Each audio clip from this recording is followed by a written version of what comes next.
Government model senior secondary school Barotiwala में वार्षिक पारितोषिक वितरण समारोह का आयोजन किया गया।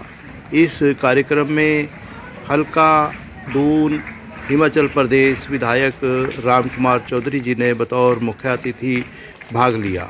उनका हार्दिक स्वागत किया गया और रामकुमार चौधरी जी ने वहाँ स्कूल में बच्चों का हौसला अफजाई की, बच्चों को इनाम बांटे। अब आप सरस्वती वंदना के बाद ये कार्यक्रम शुरू हुआ। कार्यक्रम के दौरान बच्चों का उत्साह बहुत शानदार था, बहुत अच्छा था और वार्षिक वितरण पारितोषिक वितरण समारोह में बच्चों की परफॉर्मेंस के मुताबिक माननीय विधायक रामकुमार चौधरी जी ने बच्चों को इनाम दिए और स्टाफ के साथ साथ बच्चों का हौसला अफजाई की। अब आप उनकी जुबानी सुनिए कि स्कूल के बारे में दून हिमाचल प्रदेश विधायक रामकुमार चौधरी जी क्या कहते हैं।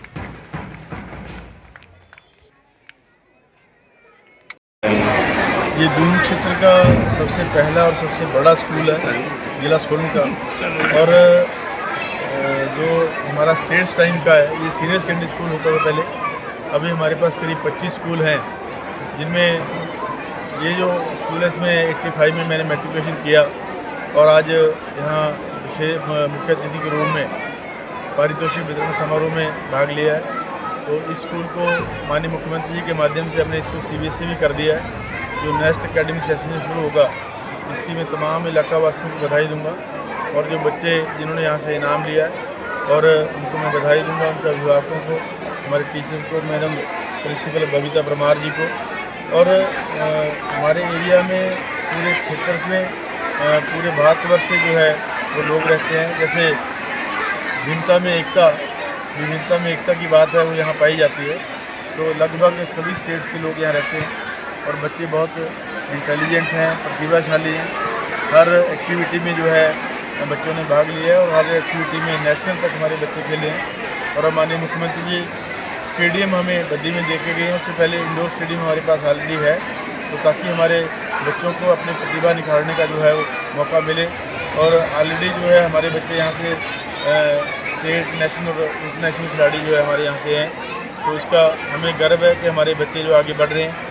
और नशे की ओथ भी आज हमने यहाँ कराई कि नशा बेचने वालों का, नशा करने वालों की सूचना जो है पुलिस को हमें दें। तो वो हर स्कूल में जहाँ भी मैं जा रहा हूँ बच्चों की ओथ जो है हम करवा रहे हैं, ताकि बच्चे जो है उससे अवेयर हों और हमारे बच्चों की जवानी को जो है वो नशे से बचाया जा सके। हमारा एरिया जो बॉर्डर का इलाका है और तरह तरह के लोग जो है वो यहाँ रहते हैं, तो इसके लिए ये चीज़ बहुत ज़रूरी है। माननीय मुख्यमंत्री जी ने इसका विशेष अभियान जो है वो चालू किया है और कानून को अमेंड करके सख्त कानून जो है नशे के खिलाफ हमने बनाया सरकार ने, तो उसके लिए मैं सरकार का धन्यवादी हूँ। और हमारे स्कूलों में खासकर इस स्कूल में सभी हमारे पास लैब्स हमने बनाई है। एक रूम की कमी थी वो उन्हें अनाउंस किया है और वो शीघ्र बनेगा। और हमारा जो एरिया है इसमें पहले डिग्री कॉलेज भी नहीं था, अभी डिग्री कॉलेज भी हमने बरोटीवाला में स्टार्ट किया है। पहले 5 साल इसी स्कूल में वो डिग्री कॉलेज चला है, बहुत बढ़िया डिग्री कॉलेज हमारे पास बना है। हॉस्पिटल हमने यहाँ दे दिया है, बद्दी में 100 बेडेड हॉस्पिटल दे दिया है और बहुत सारे कार्यालय जो है माननीय मुख्यमंत्री जी खोले हैं। तो दून क्षेत्र प्रगति की ओर अग्रसर है। लगभग 524 करोड़ रुपये अभी तक 3 वर्षों में दून क्षेत्र के लिए स्वीकृत हैं, जिसमें से 250 करोड़ हमने खर्च कर दिए, बाकी पैसे हम खर्च करें। सर विधानसभा में सर आपके द्वारा जो हमारे यहाँ पे कुछ उद्योगपतियों को जो है ज़मीन कुछ कौड़ियों के भाव दी गई थी, और सर अब एक धर्मशाला में भी मामला ऐसे ही सामने आ रहा है सर, जिसमें सरकारी ज़मीन जो है वो आगे अलॉट कर दी गई है। सर क्या कहेंगे सर? पिछली भाजपा सरकार घोटालों की सरकार रही है और उन्होंने अपने निजी हित के लिए जो है उन बड़े घरानों को 1 रुपये में और 250 रुपये में पैकेज के नाम पे ज़मीनें दी हैं, जो करोड़ों रुपये की ज़मीनें हैं। प्रदेश की खराब वित्तीय स्थिति का जो है वो ये नतीजा है, क्योंकि उन्होंने प्रदेश की संपत्ति को बेचा है। प्रदेश की जो हमारे साधन थे उनका दोहन ना करके उनको लुटाया है। माननीय मुख्यमंत्री इसमें प्रयास कर रहे हैं कि उन लोगों के ज़मीनें जो है रद्द की जाए। इसमें एक इंक्वायरी जो है वो बैठी हुई है। अभी धर्मशाला की जो लैंड है उसमें बहुत सारे बीजेपी के चेहरे जो है बेनकाब होंगे, जिन्होंने वहाँ से पैसा कमाया है। और उसके बाद हमारे यहाँ के जो ज़मीनें यहाँ खरीदी गई लगभग 100 150 करोड़ के पैचे जो है वो फ्री में दे गए हैं। तो उन पैचेज को भूमि नीलाम करेंगे।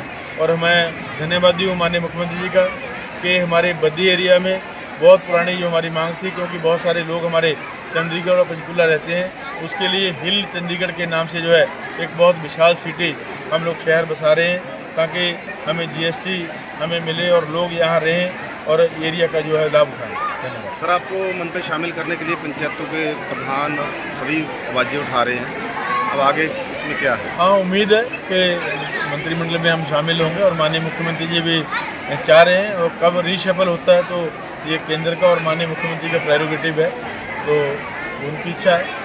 तो लोगों की मांग तो है ही है, क्योंकि आज तक दून विधानसभा क्षेत्र से हमें कभी भी मंत्रिमंडल के रूप में प्रतिनिधित्व नहीं मिला। और कभी हमारे पूर्व डिप्टी स्पीकर साहब ठाकुर लेखराम जी एक बार बने हैं, उसके बाद कभी कोई मंत्रालय जो है उनको नहीं मिला। सोल में मंत्रालय रहा है, अर्की में रहा है, हमारे कसौली में रहा है, नालागढ़ में रहा है। तो दून क्षेत्र ऐसा एक क्षेत्र है जिसमें आप इतिहास बनाएंगे जो है वो बिल्कुल मुझे लगता है कि ऐसा बनेगा बाबा हरिपुर के आशीर्वाद से। उम्मीद करते हैं। Thank you.